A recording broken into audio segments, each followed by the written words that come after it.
오늘 이 시간에 주실 하나님의 말씀은 시편 23편 말씀입니다. 구약성경 818면에 제 성경은 나와 있습니다. 구약성경 818면, 819면 제가 이 말씀을 봉독하도록 하겠습니다. 여호와는 나의 목자시니 내게 부족함이 없으리로다. 그가 나를 푸른 풀밭에 누이시며 쉴만한 물가로 인도하시는도다. 내 영혼을 소생시키시고 자기의 이름을 위하여 의의 길로 인도하시는도다. 내가 사망의 음침한 골짜기로 다닐지라도 해를 두려워하지 않을 것은 주께서 나와 함께 하심이라. 주의 지팡이와 막대기가 나를 안위하시나이다. 주께서 내 원수의 목전에서 내게 상을 차려주시고 기름을 내 머리에 부으셨으니 내 잔이 넘치나이다. 내 평생의 선하심과 인자심이 반드시 나를 따르리니 내가 여호와의 집에 영원히 살리로다. 아멘. 서로 이렇게 한번 인사하겠습니다. 여호와는 나의 목자입니다. 여호와는 나의 목자입니다. 주님은 잔치집의 주인입니다. 주님은 잔치집의 주인입니다. 사랑합니다. 축복합니다. 사랑합니다. 축복합니다. 여러분 반갑습니다. 한국 신학대학교 상담화 교수님이셨던 김태기 목사님께서는 오늘 봉독한 시편 23편 말씀을 축복 기도문으로 만들어서 한국교회 수많은 깨어진 가정에 부부 상담을 해오시면서 이 내담자들로 하여금 주야에 이렇게 오늘 이 말씀을 하루에 50번씩 23편을 축복 기도문을 읽고 묵상하고 고백하게 함으로써 축복과 은혜와 치유와 기적을 경험하도록 하였습니다. 한국 교회의 깨어진 가정을 회복시키는 데 큰 역할을 해왔다고 저는 생각합니다. 저 역시 2010년도에 담임 목사로 초청했던 그 교회가 무리한 교회 건축으로 경제적으로 무척 어려웠습니다. 그뿐만 아니라 그 앞전의 목사님을 따라서 성도님들 근 70%가 이렇게 따라가 버려서 이 인근 지역에다가 교회를 개척함으로 부도 위기에 놓여 있는 그런 어려운 교회였습니다. 이때 그 교회를 건강한 교회를 한번 세워보고자 두 날개로 날아오르는 교회의 양육 시스템을 적용해보고 오늘 읽었던 이 시편 23편의 축복 기도문을 날마다 성도님들로 하여금 50번씩 읽고 묵상하고 고백하게 함으로써 은혜와 치유의 기적을 경험할 수 있었습니다. 야간으로는 호남신학대학교 상담화 강의를 하면서 또한 후진을 양성할 수 있었습니다. 또한 교회에서 우리 중고등부 학생들에게는 이 시편 23편을 암송하도록 함으로써 어렸을 때부터 여호와 하나님을 나의 목자로 삼고 살아갈 수 있는 가치관을 심어 주었습니다. 다윗의 이 6절로 고백된 이 시편 23편은 단순한 고백 같지만은 읽는 사람들로 하여금 마음과 영혼을 울려줍니다. 이 단순함 속에서 흘러나오는 강한 영상 때문에 자고 이래로 불멸의 노래가 되었습니다. 종교적 감정이 단순한 목자와 양의 관계 속에 깊이 담겨 있습니다.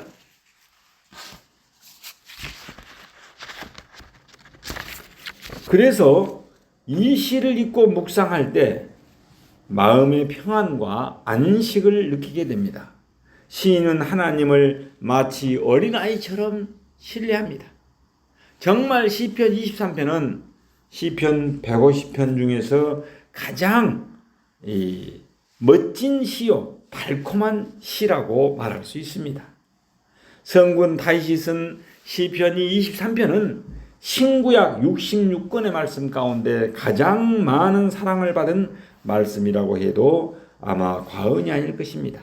그래서 기독교인들뿐만 아니라 남녀노소 수많은 사람들이 이 시편을 즐거운 마음으로 읽고 낭송하고 있는 것입니다. 또한 목회자들도 전라도, 충청도, 경상도, 함경도 등 각 지역 방언으로 시편 23편을 낭독할 뿐만 아니라 가장 자주 설교하는 본문 중 하나이기도 합니다. 왜냐하면 이 시편은 슬픔과 불안 속에서 절망하고 있는 사람들에게 놀라운 하늘의 기쁨과 평안과 소망을 공급해 주기 때문입니다. 여러분도 이 시편 23편을 통해서 하늘의 그 기쁨과 위로와 평안을 얻으시고 새 희망을 갖게 되시기를 바랍니다. 그러면은 시편 23편의 말씀을 본격적으로 한번 상고해 보면서 함께 은혜를 받고자 합니다. 여러분, 시편 23편의 구조를 한번 살펴보면은 두 개의 소절로 나눌 수 있습니다. 첫째는 나의 목자이신 여호와와 둘째는 잔치집 주인이신 여호와로 나눌 수 있습니다. 목자가 양을 푸른 초원으로 인도하고 있습니다. 잔치집 주인이 귀한 손님에게 원수의 목전에서 잔치상을 차려주고 있습니다. 이 얼마나 아름다운 장면입니까? 목자가 양의 영혼을 소생시키는 것처럼 주인이 손님에게 머리에 기름으로 바릅니다. 또한 잔잔한 물과 넘치는 잔이 이어지고 있습니다. 여러분, 첫 번째 나의 여호와이신 목자에 대해서 1절에서 4절에 나오는 내용을 가지고 함께 한번 살펴보도록 하겠습니다. 여호와는 나의 목자시니 내게 부족함이 없으리로다. 다윗은 여호와 하나님을 무엇으로 부르고 있습니까? 목자로 부르고 있습니다. 이것은 히브리인들의 그 전통에서 하나님을 가리키는 가장 오래된 칭호 중에 하나입니다. 이 칭호는 하나님의 권세 있는 통치와 자비로운 통치, 이 두 요소를 강조하고 있습니다. 자비로워도 힘이 없으면 어떻습니까? 무능합니다. 무능하게 되어버립니다. 힘이 있어도 또 자비가 없으면 무자비한 폭군이 되어버립니다. 그래서 목자는 권세와 자비, 힘과 사랑을 둘 다 가지고 있는 호칭입니다. 이 강과 유가 다 겸비되어 있습니다. 그래서 여호와 하나님은 목자이면서 통치자이십니다. 이스라엘의 이상적인 왕은 목자이면서 왕입니다. 목자는 어떻습니까? 양을 보호할 뿐만 아니라 양에게 먹이를 줍니다. 이 은유적 비유는 일상생활에서 나온 것입니다. 이스라엘의 긴 전통 속에서 나온 것입니다. 이스라엘 사람들은 오랫동안 목자이신 하나님을 고백해 왔습니다. 다윗은 고대의 하나님의 칭호로부터 시작하고 있는 것입니다. 옛날부터 하나님은 우리의 목자이셨습니다. 그분은 계속해서 목자로서 우리를 돌보셨고 여전히 돌보고 계십니다. 구약 성경에서 목자의 이미지는 항상 집단적으로 사용되었습니다. 그러나 시편 23편에서 가장 중요한 것은 이 여호와 하나님을 누구의 목자로 부르는 것입니까? 나의 목자로 부르는 것입니다. 이스라엘의 목자라는 고백도 중요합니다. 그렇지만은 나의 목자로 부름으로써 더욱더 친밀해집니다. 그리하여 직접적이고 개인적인 친밀한 관계가 이루어집니다. 여호와 하나님은 나의 개인의 하나님입니다. 이 말이 무엇이며 아브라함의 하나님, 이삭의 하나님, 야곱의 하나님이 누구의 하나님이 돼야 돼요? 나의 하나님으로 돼야 되는 것입니다. 이것이 시편 23편의 첫 출발점입니다. 개인의 믿음이 공동체 예배에서 새롭게 불타고 있습니다. 그러면은 다윗이 이 수많은 직업 가운데 여호와 하나님을 목자로 비유한 이유가 과연 무엇입니까?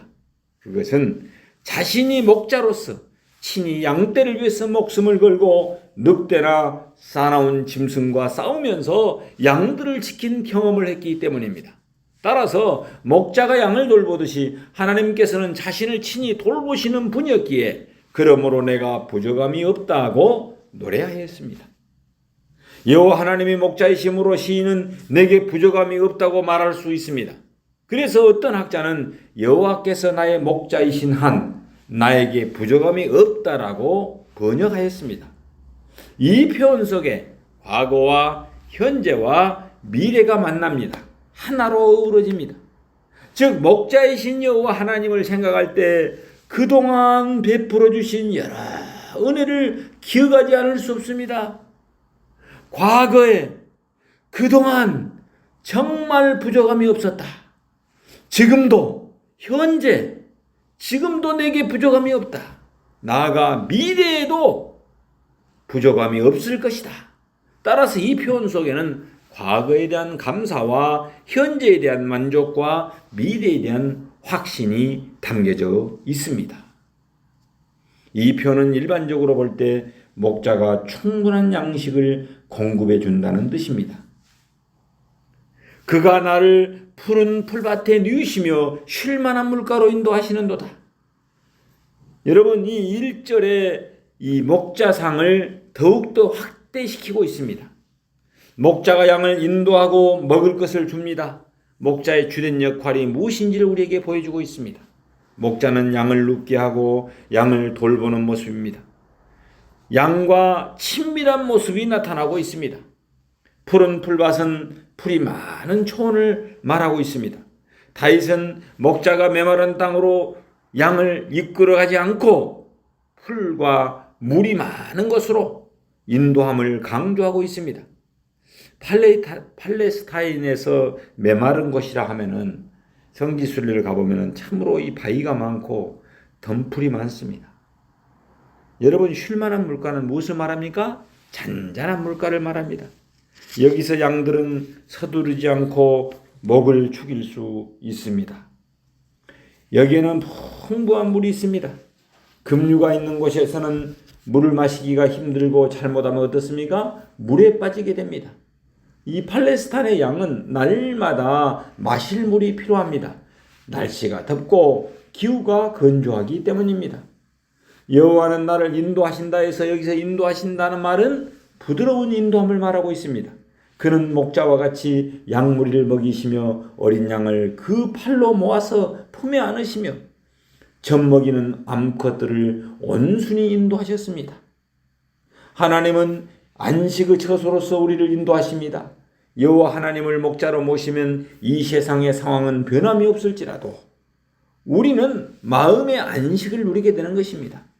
다윗은 여호와 하나님께서 자기를 누이시는 곳이 푸른 풀밭이며 인도하시는 곳이 쉴만한 물가임을 강조하고 있습니다.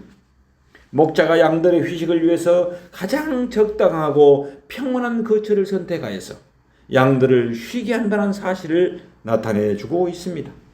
양들이 누구 때문에, 무엇 때문에 마음껏 휴식을 취하며 안식하게 안전하게 쉴 수 있는가를 잘 나타내주고 있습니다.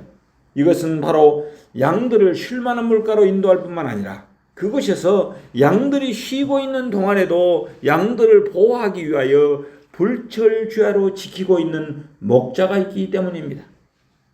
3절 말씀을 제가 한번 봉독하겠습니다. 내 영혼을 소생시키시고 자기의 이름을 위하여 의의 길로 인도하시는도다. 여러분, 내 영혼을 소생시킨다 말이 무슨 뜻입니까? 내 영혼에게 생기를 북돋워 주신다. 그래서 우리 인생의 활력이 되살아나게 한다는 그런 의미입니다. 또한 우리를 의의 길로 인도하십니다. 여기서 의의 길은 무엇을 말합니까? 바른 길을 말합니다. 은유적으로 보면은 우리가 곁길로 가서 방황해도 하나님은 바른 길, 의의 길로 다시 이끌어 주신다는 것입니다. 그래서 시인은 하나님께서 방황하던 자신을 바른 길로 인도하신 것을 기억하게 됩니다. 하나님은 그를 우리 다윗의 인도자이셨습니다. 다윗이 연단받던 시대가 있었습니다. 이제는 하나님께서 항상 그를 바른 길로 인도하셨음을 알게 됩니다. 왜 그렇습니까? 자기의 이름을 위하여. 이것이 무슨 뜻입니까? 자신이 그런 분이라는 것을 증명하기 위해서 바른 길로 인도한다는 것입니다. 그 이름에 합당한 존재임을 드러내기 위함인 것입니다. 2절 3절의 절정이 바로 여기에 있습니다. 시인은 자신의 인생을 새로운 각도에서 보고 있습니다. 자신의 인생에서 가장 중요한 것은 자신의 뜻을 이루는 것이 아니라 하나님의 뜻을 이루는 것, 즉 주님의 이름, 주님의 영광을 위하는 것임을 알게 됩니다. 그것이 자신이 존재하는 목적입니다. 그리하여 자신의 인생을 하나님의 관점에서 보게 되는 것입니다. 하나님은 자기의 이름을 위해서 우리를 늘 새롭게 하십니다. 과거에도 그렇게 하셨으므로 현재에도 그렇게 하시고 미래에도 그렇게 하실 것입니다. 과거 출애굽 때 이스라엘 백성들은 하나님이 주시는 양식을 먹고 주의 인도하심을 받았습니다. 그와 같이 앞으로도 인도하심과 양식을 주실 것입니다. 과거에 함께 하신 하나님께서 현재에도 함께 하시고 미래에도 함께 하시길 주님의 이름으로 축원합니다. 4절에 보면은 내가 사망의 음침한 골짜기로 다닐지라도 해를 두려워하지 않을 것은 주께서 나와 함께 하심이라. 주의 막대기와 지팡이가 나를 안위하시나이다. 계속 목자의 영상이 나타나고 있습니다. 이제는 사망의 음침한 골짜기로 들어갑니다. 팔레스타인에는 양들이 사는 곳이 넓은 평원이 있고 또 여기처럼 깊고 어두운 골짜기가 있는데 여기에는 야생 동물들이 많고 원수들이 있습니다. 사망의 음침한 골짜기는 어둠의 골짜기를 말하고 있습니다. 히브리어는 합성어로서 어둠과 죽음이 하나로 된 것입니다. 이게 문자 그대로 보면은 어둠의 죽음의 골짜기입니다. 여기서 그러면 죽음은 무엇입니까? 완전한 어둠, 철저한 어둠을 뜻하고 있습니다. 가장 어두운 계속의 밑바닥을 말하고 있습니다. 다윗은 과거에 어두웠던 시절, 고통과 위험의 시기를 생각하면서 그때에도 하나님께서 가까이 계셨음을 기억하고 있습니다. 이 기간에도 하나님은 자신을 버리지 않았습니다. 더욱 자비를 베풀었습니다. 그를 위험과 고독과 두려움에서 건져주셨습니다. 여호와 하나님이 인도자였고 여호와 하나님이 피난처였고 여호와 하나님이 위로자였습니다. 사망의 음침한 골짜기에서도 함께 하시고라고 고백하고 있습니다. 다윗의 인생을 돌아보면 파란만장하고 험난한 삶을 지내왔습니다. 여기에 표현된 사망의 음침한 골짜기라는 표현을 통해서 우리는 다윗의 인생사를 짐작할 수 있습니다. 사망의 음침한 샬르마에 드러나는 이 말은 죽음의 그림자, 죽음의 그늘이라는 뜻으로서 이는 다윗이 극심한 고통 속에서 거의 죽게 될 지경에 처했던 지난날을 돌아보니까 하나님의 은혜가 아닌 것이 없었다는 것입니다. 요즘 많이 불러주고 있는 그 은혜 찬송이 그래서 많은 사람들이 공감하며 부르고 있습니다.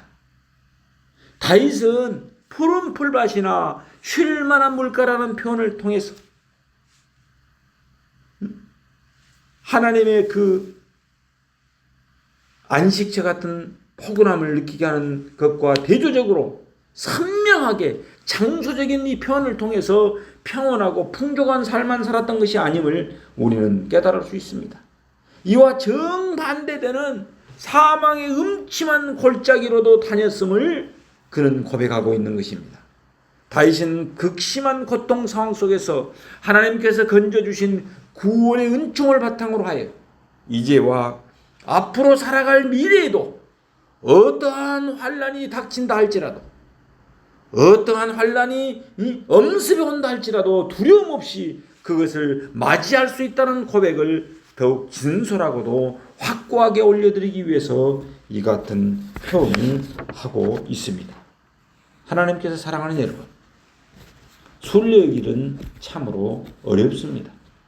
그러나 그 시간에 하나님과 친밀한 관계를 가졌으므로 미래에도 확신한 소망을 가지고 두려움 없이 살 수 있습니다. 다윗은 제가 비록 어둠과 죽음의 그림자가 자기에게 찾아온다 하더라도 재앙을 두려워하지 않겠다라고 고백하고 있습니다.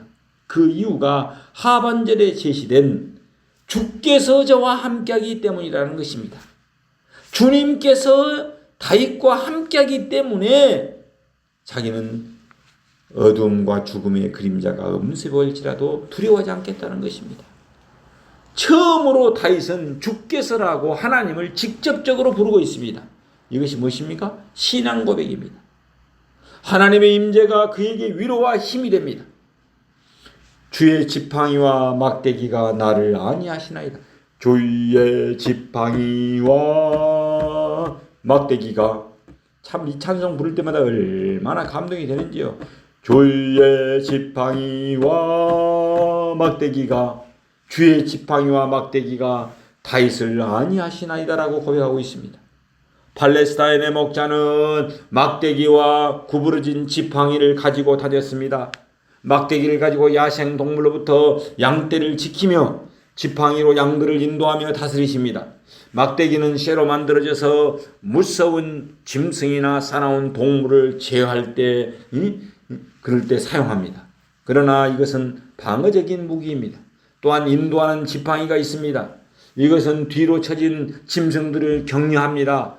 인도함을 받는 자에게 힘과 용기와 믿음을 불러일으킵니다.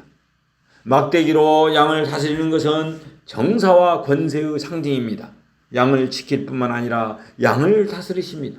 선한 목자 되신 우리 예수님은 우리의 주인이요, 우리의 구주요, 우리의 통치자이십니다.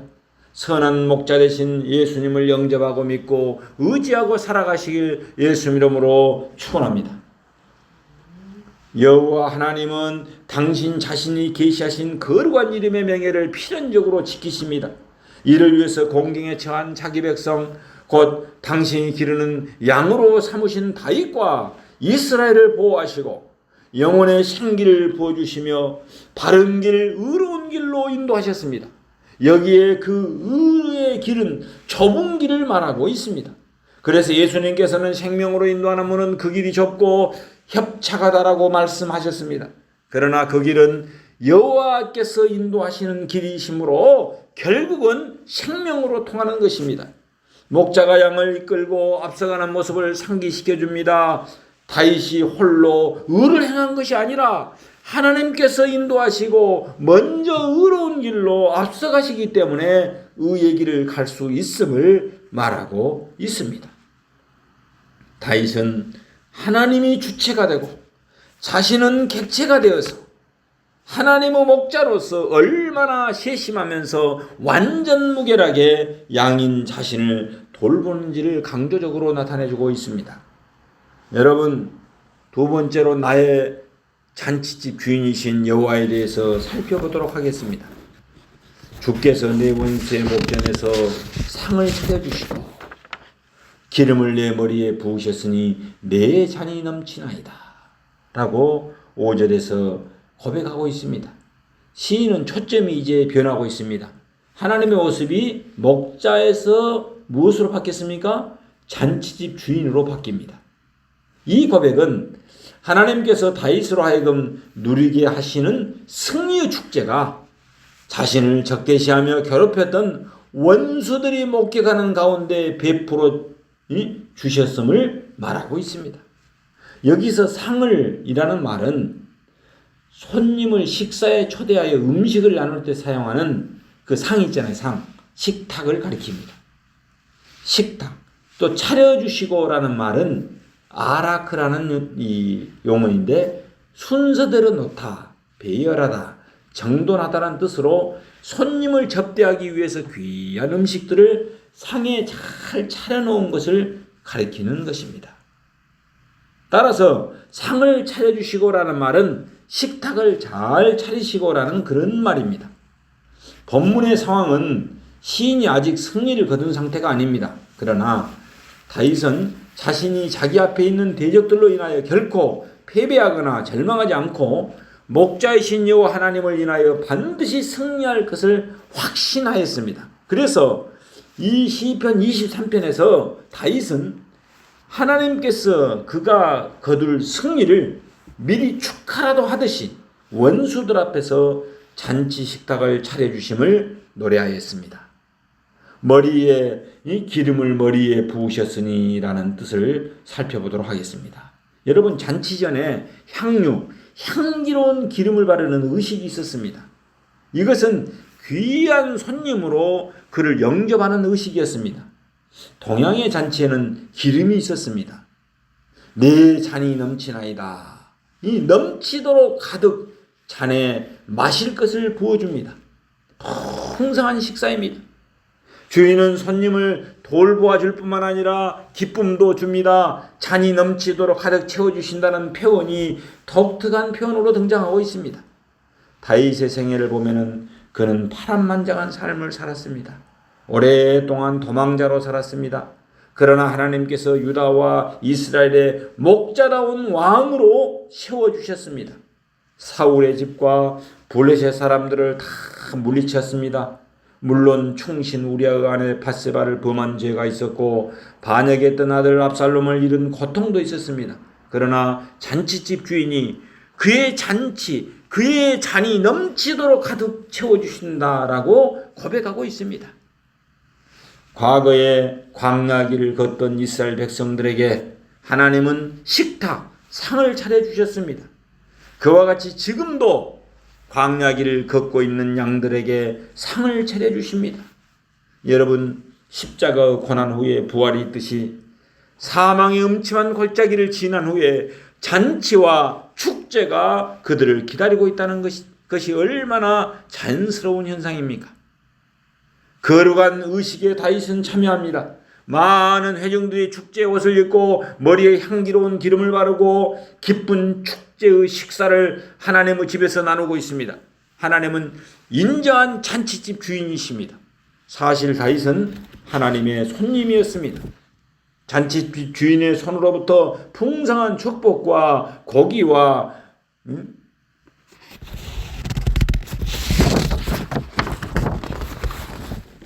마실 기쁨을 얻는 특권을 누렸습니다. 무엇보다도 원수 앞에서 하나님이 밥상을 준비하시고 기름을 머리에 부어주셨습니다. 얼마나 감격스러운 순간입니까? 여기에 구약의 경건의 한 단면이 나타나고 있습니다. 그는 원수 앞에서 인정받고 있는 기쁨을 감추지 못하고 있습니다.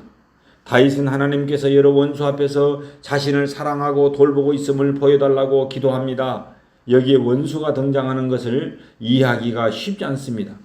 그러나 어떻습니까? 광야에서는 원수들이 많습니다. 세상살이가 쉽지 않습니다. 만만치 않습니다. 여러분, 국힘당 당대표 선출 과정을 여러분 보셨지요? 나, 원, 한 후보들 간의 설전을 보면은 참으로 이전 투구의 현장이었습니다. 진흙탕 싸움이었습니다. 다윗은 과거에 많은 원수들 때문에 고생하였습니다. 그 고통을 통과하면서 그는 하나님에 대해서 더욱 깊은 확신을 하게 되었습니다.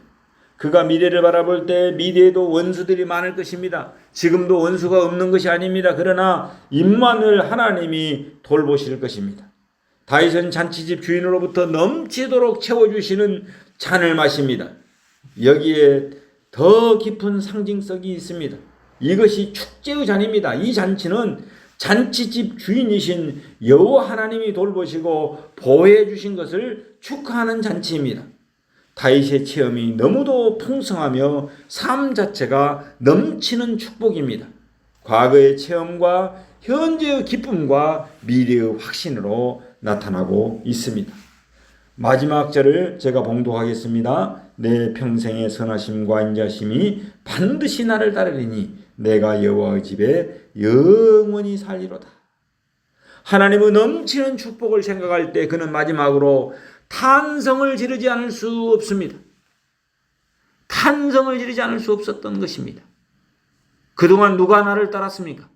원수가 나의 생명을 해하려고 따라왔습니다. 그런데 이제는 원수가 아니라 뭐라고요? 하나님의 선하심과 인자심이 나를 따릅니다.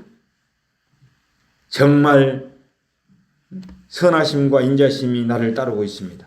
이 마지막 절에서 흥분이 절정에 이르고 있습니다. 내적 행복에 절정에 이르렀습니다. 그는 슬픈 감정에 더 이상 빠져있지 않습니다. 황충이 먹어버린 과거에 머물러 있지 않습니다. 하나님의 선하심과 인자심으로부터 자신을 끊을 자가 없다라는 것을 확신하고 있는 것입니다. 마지막으로 그는 내가 여호와의 집에 영원히 살리로다 라고 고백하고 있습니다. 이 맞소라 원문에 보면은 돌아가리라라는 그런 의미입니다. 돌아간다와 산다는 사이에 그 관계가 있습니다. 하나님의 집은 하나님의 임재가 더욱 직접적으로 나타나는 곳입니다. 문자 그대로 시인이 성전 경내에서 산다는 말은 아닐 것입니다. 그는 하나님이 계시는 곳으로 가까이 나옵니다. 시인은 미래에도 여호와 집으로 도망가 살 것입니다. 다시 감사를 드러내기 위한 것입니다. 산다라는 말로 번역해 보면은 5절에서 여호와 하나님은 친절하고 따뜻한 잔치집 주인으로 우리를 초대하였습니다. 우리를 초청했습니다. 그런데 이제 그 집에 사는 것이 강조됩니다. 즉 우리는 그 집에 살면서 어떻습니까? 주인을 섬깁니다. 그는 손님으로 초대를 받았는데 이제는 그 집의 식구가 되어버렸습니다. 더욱 친밀하고 지속적인 교제를 하나님과 누리게 됩니다. 그가 성전 안에서 살면서 외적으로 하나님과 가까이 있다는 것이 아닙니다.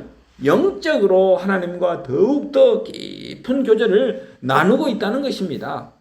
여기에서 이 선하심은 좋음, 아름다움, 친절함 뜻의 의미를 가지고 있는 명사로서 하나님의 성품 그 자체를 묘사할 때 사용하였습니다. 인자하심은 헤세드라는 그 말인데 친절하심, 사랑하심이라는 뜻으로 주로 하나님께서 인간을 조건 없이 사랑하여 친절을 베풀어 주시는 것을 나타낼 때 헤세드, 인자심이라는 용어를 사용합니다. 그래서 다윗은 이러한 인자심을 고백하고 있는 것은 자신의 조건과 관계없이 자신을 하나님께서 사랑하셔서 긍휼을 베풀어 주시는 그 은혜, 하나님의 은혜를 확신하고 있는 것입니다. 다윗은 이러한 축복이 단지 현재에만 국한된 것이 아니라 반드시 의심할 여지 없이 확실히 정령 미래에도 계속될 것이라는 변함없는 확신을 고백하고 있습니다. 다윗은 주의 선하심과 인자심이 자신의 평생에 죽는 날까지 자신을 따를 것을 찬양하고 있습니다. 여기서 나의 평생이란 말은 무슨 뜻이냐면은 나의 생명의 모든 날들을 말하고 있습니다. 다윗은 자신이 숨을 쉬는 모든 날들에서 하나님의 선하심과 인자심이 멈춰지는 날이 단 한순간도 없을 것임을 고백하고 있는 것입니다. 자신이 환난의 현장에서 체험한 하나님의 선하심과 인자심이 이제 미래에도 평생토록 자기와 함께 하실 것이라는 것입니다. 목자 되신 여호와는 평생의 선하심과 인자심으로 보살펴 주시는 분이시기에 다윗은 여호와의 집에서 영원히 살 것이라고 고백하고 있습니다. 이 얼마나 위대한 신앙 고백입니까? 이 얼마나 멋진 신앙 고백입니까? 이 얼마나 멋진 시적인 표현입니까? 그래서 저는 오늘 제목을 다윗의 멋진 신앙 고백이라고 잡았던 것입니다. 다윗은 자신의 삶을 하나님의 인도와 공급해 주심을 체험했습니다. 원수로부터 보호와 승리를 체험했습니다. 또한 하나님의 신실한 사랑을 직접적으로 체험했습니다. 목자이신 여호와 하나님의 인도로 푸른 풀밭 쉴 만한 물가에서 쉼과 안식을 누리기도 하였습니다. 때로는 사망의 음침한 골짜기를 지나기도 하였습니다. 그렇지만 목자 되신 여호와께서 결국 자신을 위협하는 이 원수들 앞에서 잔치상을, 잔치 식탁을 차려주시고 잔이 넘치도록 가득 채워주시는 축복을 주셨습니다. 이러한 내용의 전체적인 결론으로서 다윗은 최종적으로 도달해서 영원히 거할 곳이 어디라고 말합니까? 여호와의 집이라고 고백하고 있습니다. 여호와의 집 그곳에서 영원히 살겠다고 다짐하고 있습니다. 이는 그동안 하나님의 은혜를 체험한 다윗이 자신의 신앙을 고백하는 결단의 표현인 것입니다. 동시에 시편 23편의 내용을 일괄적으로 결론짓는 내용인 것입니다.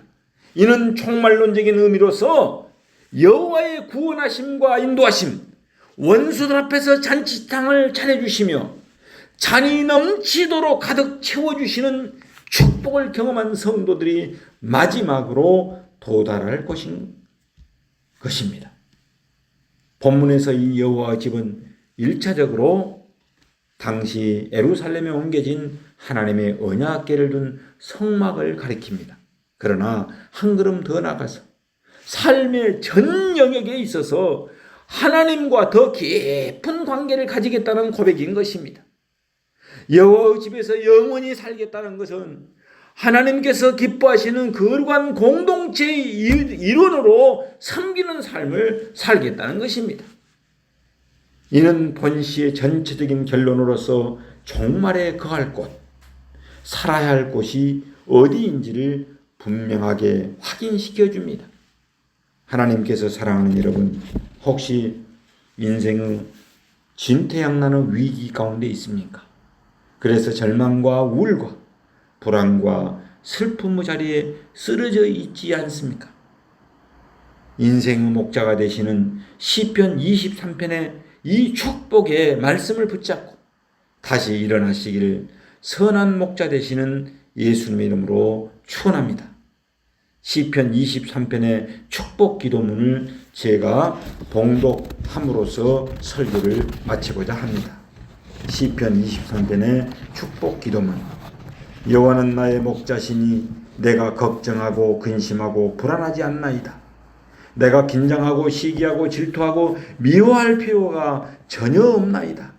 나로 하여금 푸른 동산에 편안히 누워 쉬게 하시다가 잔잔한 물가로 인도하셔서 영혼과 육체의 모든 갈증을 해소시켜 주시나이다. 내가 피곤해 지쳐 있을 때 주님께서는 나를 품에 안으시고 햇빛보다 더 밝은 치유의 빛으로 내 마음과 육신을 비춰 치유해 주시며 나에게 주님의 향기를 불어넣어 주시니 내가 벌떡 일어나나이다.